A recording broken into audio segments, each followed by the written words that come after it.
to Spawn Point, the show for gamers by gamers. I'm Goose. I'm Rad. I'm Barjo. And I am Darren. Coming up on today's show, we check out a new mobile strategy game, Iron Marines. Attention! Shields up.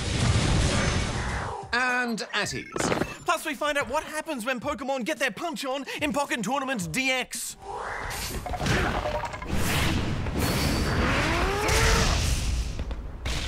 Plus, do you know where in the world is Carmen Sandiego? Do you even know who Carmen Sandiego is? Oh, I just might. I mean, the Noob Master will tell you all today in another of his tales from the tome. But first, let's see if you can solve a new Darren's Challenge!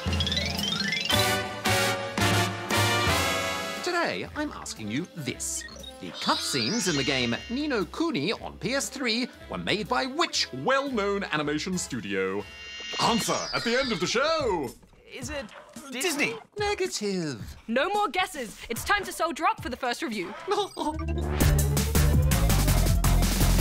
All right, recruits, if you think you've got any chance of joining my corps and saving the galaxy from a whole horde of slimy aliens, then I want to see some serious strategy training. It's time to sign up with the Iron Marines. Darren, you know we're just reviewing the game. We're not actually training to be space soldiers. Yeah, plus with my brittle gaming wrist, I don't think I'd even be eligible for the draft. Drop and give me 20.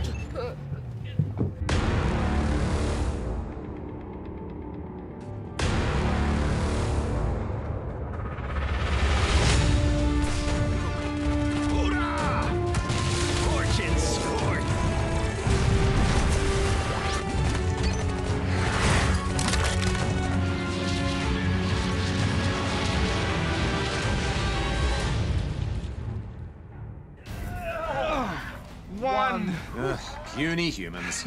Iron Marines is a real-time strategy, or RTS, game for mobile that sees you put in charge of an interstellar army of battle-hardened soldiers. It's your job to navigate alien worlds, build and fortify structures, mine precious minerals, all the while fighting back waves of attacks from hostile forces. Move out, Marines.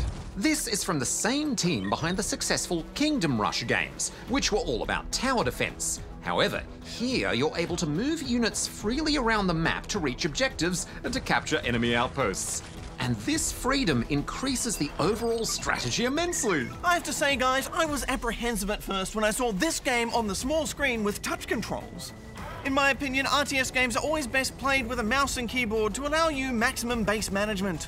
However, I was pleasantly surprised at how well this game played. You can tell the developers have worked hard to simplify what is a very technical genre of game to make it easy to play on the go. Yeah, totally.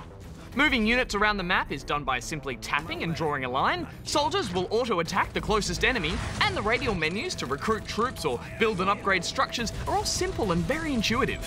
It's exactly what you need to avoid feeling overwhelmed, which is useful here because when it comes to being overwhelmed, the enemy in this game have that well and truly covered. Affirmative. This is an official Code 5 warning to all potential noobs out there. This game is a serious challenge even on the lowest of difficulties. So prepare to shape up or ship out.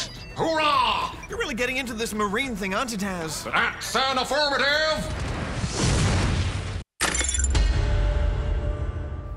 Well, luckily you have a whole array of intergalactic weaponry at your disposal, including a recharging turret that can do damage when dropped, and even a number of swappable power-ups like missile drops and deployable minefields.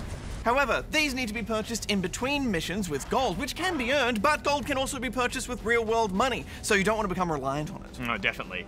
Another feature carried over from the Kingdom Rush series is the addition of hero characters that can be moved around independently on the battlefield. Along with being faster and stronger than regular troops, depending on which hero you select, each has useful abilities to activate when things are getting rough, which can really help when you're in a pinch. Time for an extra punch. Another helpful feature is the ability to withdraw your hero from the battlefield at any time, before redeploying them via drop pod where they are most needed. I would use rocket boots myself, but to each their own. This is especially useful when you need to defend an objective and are faced with enemies attacking from all sides. More wave mode scenarios like this unlock as optional spec op missions, which are particularly brutal. And while I did enjoy these high pressure scenarios, Goose, it was moments like these where I did feel the touch controls faltered slightly. Yeah, I know what you mean, Barjo. While they have done a great job with these controls, due to the frantic nature of this game, it's impossible to avoid occasionally selecting units when you're trying to look around the map, or picking the wrong soldiers in a really crowded fight. And once the panic set in, it was all over. My finger was slipping around the screen, and before I knew it, my whole squad was alien chow. Medic! Such is the folly of the human brain, allowing your emotions to get in the way of perfect tactical planning. Hang on a second, Darren. Are you telling me you didn't think twice fighting all those robots? Well, that's different. Who could face destroying all those cute little mechanized mercenaries? Just look at them. Well, speaking of which, we should talk about how great this game looks. That cartoon art style works perfectly on a small screen, and it never gets too messy or hard to follow. Yeah, it's fantastic, isn't it? I loved all the little animations, especially the nods to other sci-fi universes hidden around the stages. Everything about this game is really polished, which is rare in mobile games these days. I'm giving Iron Marine 4 out of 5 rubber chickens. I think moving from tower defense to RTS was a great step from this developer. This is an approachable strategy game with some serious longevity thanks to that difficulty. I was impressed. I'm giving it 4.5 out of 5 rubber chickens. All right, recruits, on your feet. I want you to jog to the Statue of Carrion back 5 times. Oh, do we have to? Last one back has to drink from the noob cup. On your feet. Quick march. 1, 2, 3, 4. I love the Space Corps. 5, 6, 7, 8. Darren is really cool. That doesn't rhyme. Quick march. Space noobs.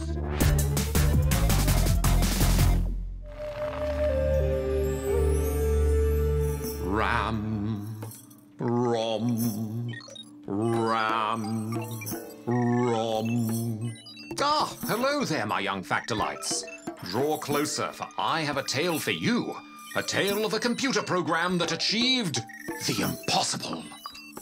As we all know, education is important, and video games are fun. But can a video game be educational and fun? This is a riddle that has boggled coders since time immemorial. Yet, in 1985, a game company called Broderbund found the solution. It was a game that didn't just make learning fun, it made learning compelling. A game where you tracked down the world's most dastardly thieves, and where your greatest weapon was knowledge. This game was called Where in the World is Carmen Sandiego? The player assumed the role of a gumshoe working for the Acme Detective Agency. Each case would begin with the heist of a priceless artifact by a mysterious villain.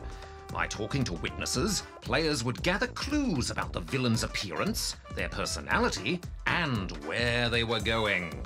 After gathering some clues, the player would then look at the connecting flights available and try to figure out where the bad guy fled to. For instance, if someone overheard the scallywag saying he wanted to look at the Hudson River, then it would be a safe assumption that he had jetted to New York City. Keep in mind that in 1985, when the game was released, home computer users did not have access to the internet, let alone the powerful search engines we have today. Instead, the game came bundled with a book, a pocket encyclopedia called The World Almanac and Book of Facts. With the knowledge it contained, players had the edge they needed to track down a succession of ever more nefarious villains, and the most difficult to catch was Carmen Sandiego herself. The first Carmen Sandiego game was a hit. It spawned a multitude of sequels, as well as TV shows, comic books, board games, and even a planetarium show. In the late 1980s and early 1990s, thousands of schools across America held events called Carmen Sandiego Days, in which children could learn more about cultures from around the world. In the age of the Apple II and the Commodore 64 home computers, Carmen Sandiego was a household name, and she's still starring in video games to this very day, most recently in a mobile game, Carmen Sandiego Returns. And while Carmen Sandiego stole many priceless works of art in her video game adventures, she also stole our hearts. Safe travels, my factolites, and farewell. All right, right, well, let's rip through a few of these questions, starting with this one from King of 1-2-Switch, who is inside your 1-2-Switch in New South Wales. The king of 1-2-Switch! Switch it up. Dear SP, answer my question immediately, or I will delete all your games in your Switch. Anyway, I was wondering if you could tell me which game you reviewed recently was called.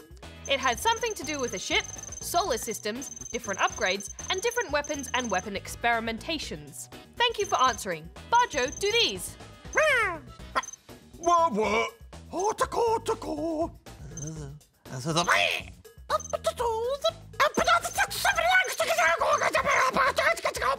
Rad, do these. Oh.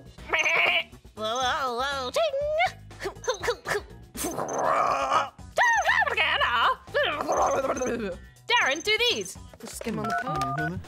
Online. Kawaii. Sorrow. Wildcard.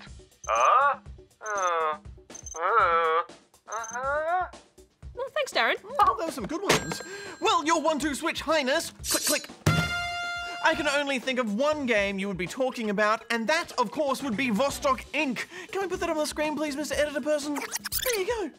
Yes, you can get that on PC, PS4, and Xbox One, and the Vita. Yes, for the two people who still use a Vita. Oh, well, they deserve games too, Bajo. And since you're the king of 1-2-Switch, you may be happy to hear that they recently announced that it would be coming soon to the Switch. But let's move on now to this from Jack the Panda King, who is in Panda Town, New South Wales, an appropriate place for the Panda King to be. I believe in Panda Town, it's pandemonium!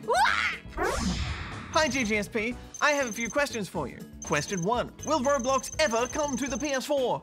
Question 2, will Minecon ever come to Australia? Question 3, will the Roblox Developers Conference ever come to Australia either? I like developing. If you do not reply, I will send my army of cuteness to stun you. Also, Rad, can you do these? And Bajo, can you do these? Whoa. Table flip!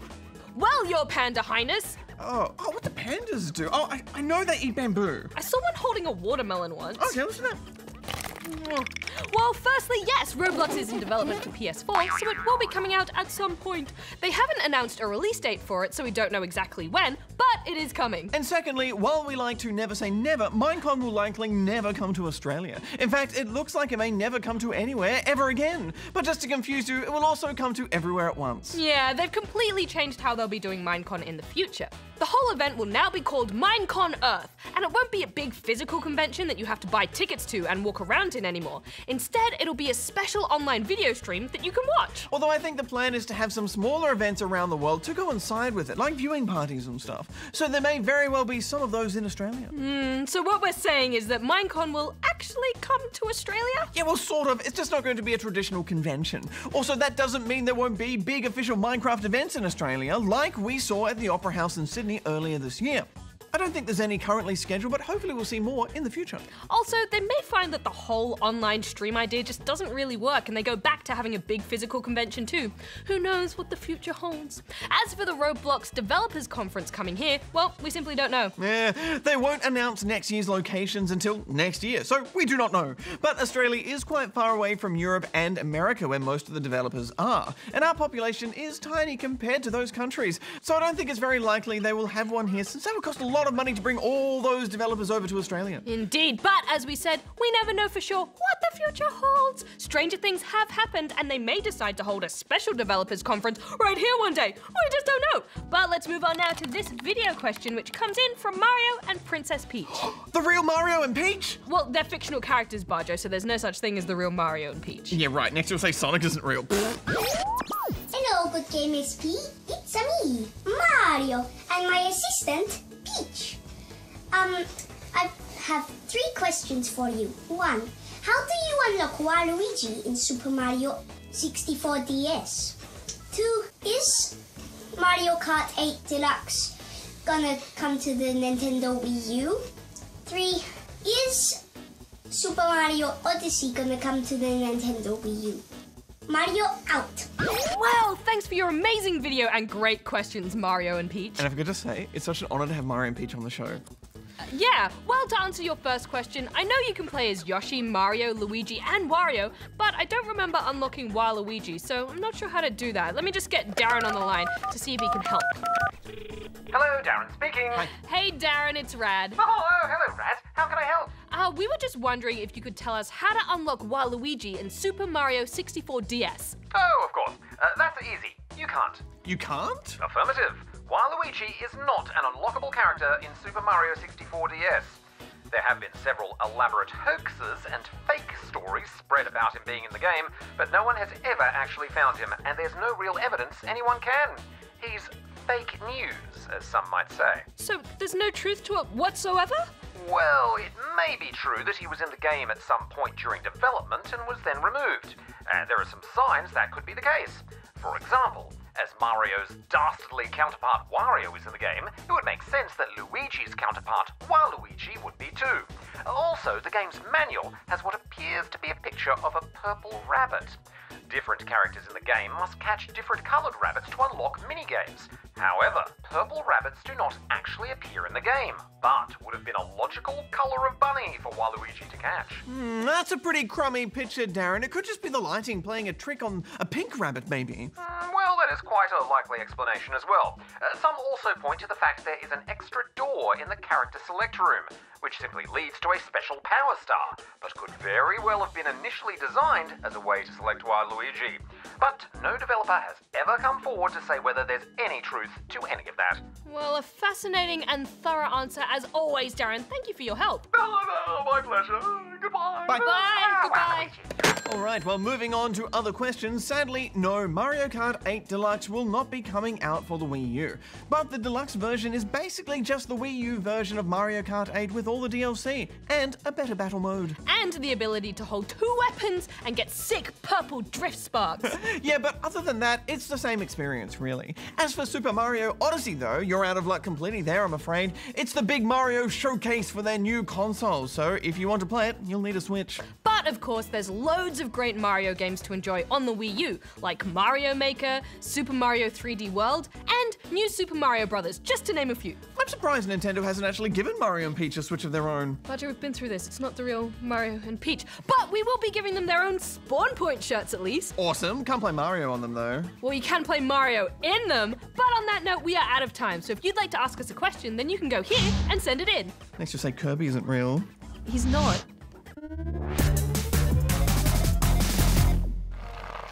Pokken Tournament DX isn't about catching an evolving Pokemon. It's about putting 2 of those cute critters in a ring and bashing it out. Fight!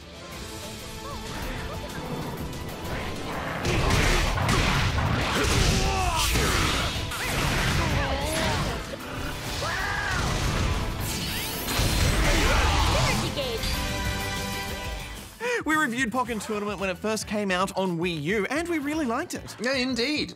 Based on an arcade game originally, Pokken Tournament took a variety of Pokemon characters and introduced an exciting fighting system that was both flashy and deep in strategy.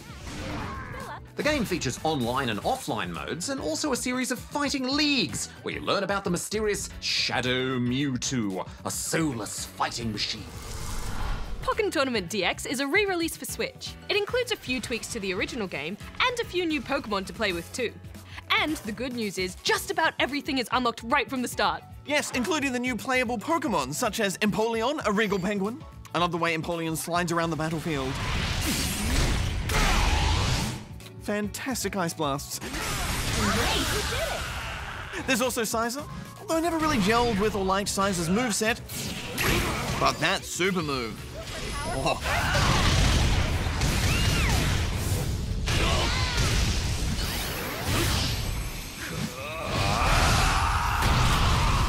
So spectacular. The super moves are so good.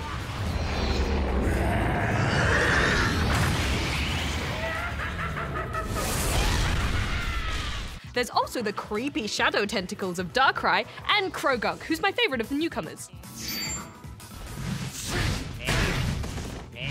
So much tood. You mean your favorite besides Pikachu Libre, of course? Of course. Cosplay Pikachu is officially the best. Decidueye is the final new addition, who wasn't actually in the arcade version. Decidueye is a keen owl archer who glides to enemies with ease for precision attacks.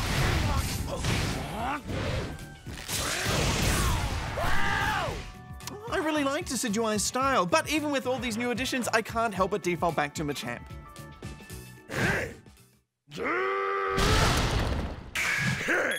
Such muscle! Such power! There's also a couple of new adorable support Pokemon, which you can call into battle at certain times to help out. They can buff your fighter, disrupt your opponent, which can be helpful for landing some of the more tricky super moves, or just do straight up damage. I choose you! Other than that, there aren't many changes to the core gameplay over the Wii U version. Yeah, you can battle online and in 3 versus 3 battles, as well as local versus, of course. The biggest new addition besides the new playable Pokemon is you can now view your replays and study other players' replays online. This is useful for pro players who want to be the very best, and this is no easy fighting game to master. The tutorials are long, and the fighting mechanics include complicated ideas such as counters and cancelling moves.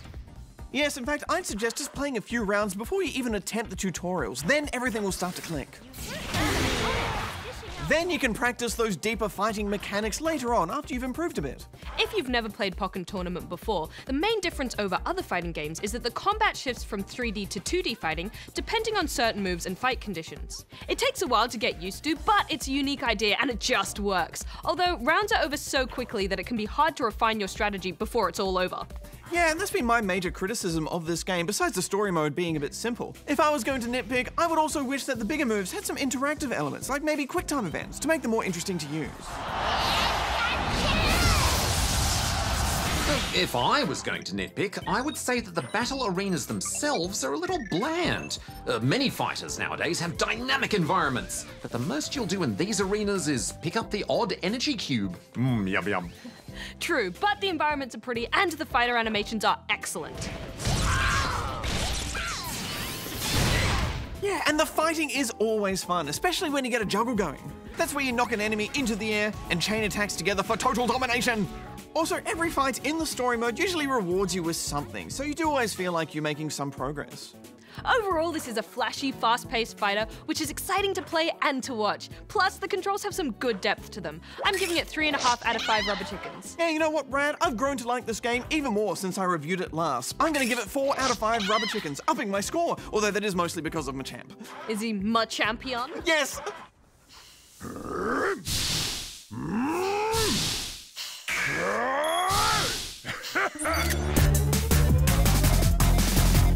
Darren, we are waiting in breathless anticipation for the answer to your challenge. Oh, wonderful.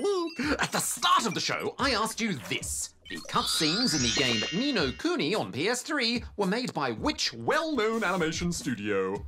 And the answer is Japan's Studio Ghibli.